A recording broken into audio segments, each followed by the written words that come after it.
సభకు నా నమస్సులు.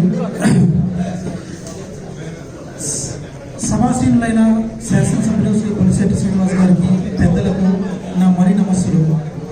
కానీ అంజనాద్రి గర్భం, అన్నగుండె రక్తం, సముద్రమంత శాంతం, ఉప్పెనంత ఉగ్రం, చాణక్య నీతి, కౌటల్య రాజనీతి కలగొలిపిన కొండిదల కొత్తమ సింహానికి నా వేల నమస్సుమాంజలుడు.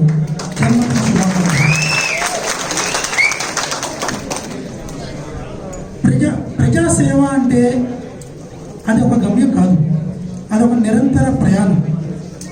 ఎవరో ఇచ్చే పదవి కాదది, మనకి మనంగా మనస్ఫూర్తిగా ఎంచుకునే మార్గం.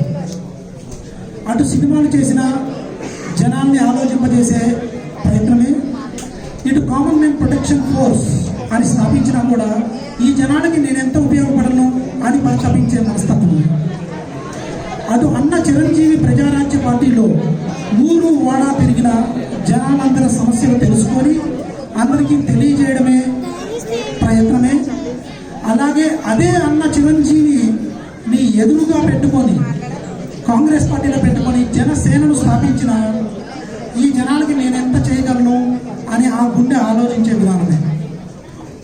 తండ్రి తర్వాత తండ్రి లాంటి అన్నయ్యకు నేనెందుకు ఎదురెళ్తాను అని పవన్ కళ్యాణ్ అన్నప్పుడు ఆ మనసు ఎంత నలిగిపోయిందో మనందరం అర్థం చేసుకోగలం. సాధారణంగా ఓ మనిషి శూన్యం నుంచి మొదలు పెడతారంటారు, కానీ పవన్ కళ్యాణ్ మాత్రం 0 నుంచి కాదు, నెగటివ్ నుంచి మొదలుపెట్టాడు. సున్నాతో మొదలుపెట్టిన ఎవరైనా ఒక సీటు సాధిస్తే దాన్ని గెలుపు అంటారు, విజయం అంటాం. అదే పవన్ కళ్యాణ్ ఒక సీటు గెలిస్తే ఆ సీటు కూడా లాగేసుకొని నీ రాజకీయ జీవితం మళ్ళీ శూన్యం అన్నారు. ఏమిచ్చారు? అవమానాలు, అవహేళనలు, అసలు పార్టీ ఉంటుందా లేదా అనే అనుమానాలు. అన్నలాగా పార్టీ మూసేస్తారన్నారు కొంతమంది, లేదు తెలుగుదేశం అమ్మేస్తున్నారన్నారు కొంతమంది. కానీ పవన్ కళ్యాణ్కి ఏమైనా కొత్త? ఈ అవమానాలు, ఈ అనుమానాలు ఇవన్నీ కొత్త. మనందరికీ తల్లి తర్వాత తండ్రి, తర్వాత గురువు, దైవం అంటారు. కానీ పవన్ కళ్యాణ్ గారికి అవన్నీ కలిపి ఒక చిరంజీవి, ఒక నిఘంటు. ఎన్నో ఎక్స్పీరియన్సెస్, ఎన్నో అనుభవాలు. చిరంజీవి పార్టీ పెడతాడేమో, పెట్టకముందే పెడతాడేమో అని చిరంజీవి కూతుర్ని ఒక వ్యాన్ ఇచ్చి మైకులు పెట్టి లైవ్ ప్రోగ్రాంలు పెట్టారు. అదే పార్టీ పెట్టేసిన తర్వాత నడి రోడ్డు మీద కోడిగుడ్లతో కొట్టించారు. ఒక పెద్ద మనిషి అయితే చిరంజీవి పార్టీ ఆఫీస్లో కూర్చొని అదే ప్రజారాజ్యం పార్టీని తిడతాడు. మానేసి వెళ్ళిపోవచ్చు, అది వేరు. అలాంటి అవమానాలు ఇవన్నీ చూసినాక ఈ పవన్ కళ్యాణ్కి ఈ నానీలు, బఠానీలు, రోజాలు,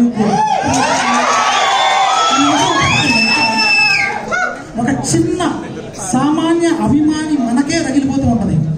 పవన్ కళ్యాణ్ చిరంజీవి కొడుకు లాంటి వాడు, పెద్ద కొడుకు, తమ్ముడు కాదు. రామ్ చరణ్ కన్నా ముందు పవన్ కళ్యాణ్ కొడుకు లాంటి వాడు. ఏం చేస్తాడు? ఏనుగు నడుస్తూ ఉంటే కుక్కలు మరుగుతూ ఉంటాయని వీళ్ళందరి మీద మనస్సు దృష్టి సరళించక ఆయన మార్గం ఆయన వేసుకున్నాడు. లక్ష్యం దిశగా వడివడిగా అడుగులు వేశాడు. అమరావతి రైతుల కోసం ఇనుప కంచెను దూకాడు. పెజవాడ నడి రోడ్డు మీద పడకేశాడు.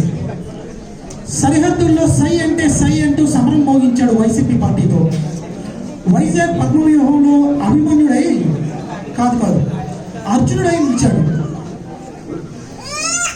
కౌలు రైతు కష్టాలు తీర్చి కార్మిక వర్గానికి మిత్రుడై, మత్స్యకార మిత్రుడై, మహాజనుల దీపమై వెలిగాడు. అందుకే జనసేనకు ఇంతటి మహా విజయం. జనం మెచ్చిన మన డిప్యూటీ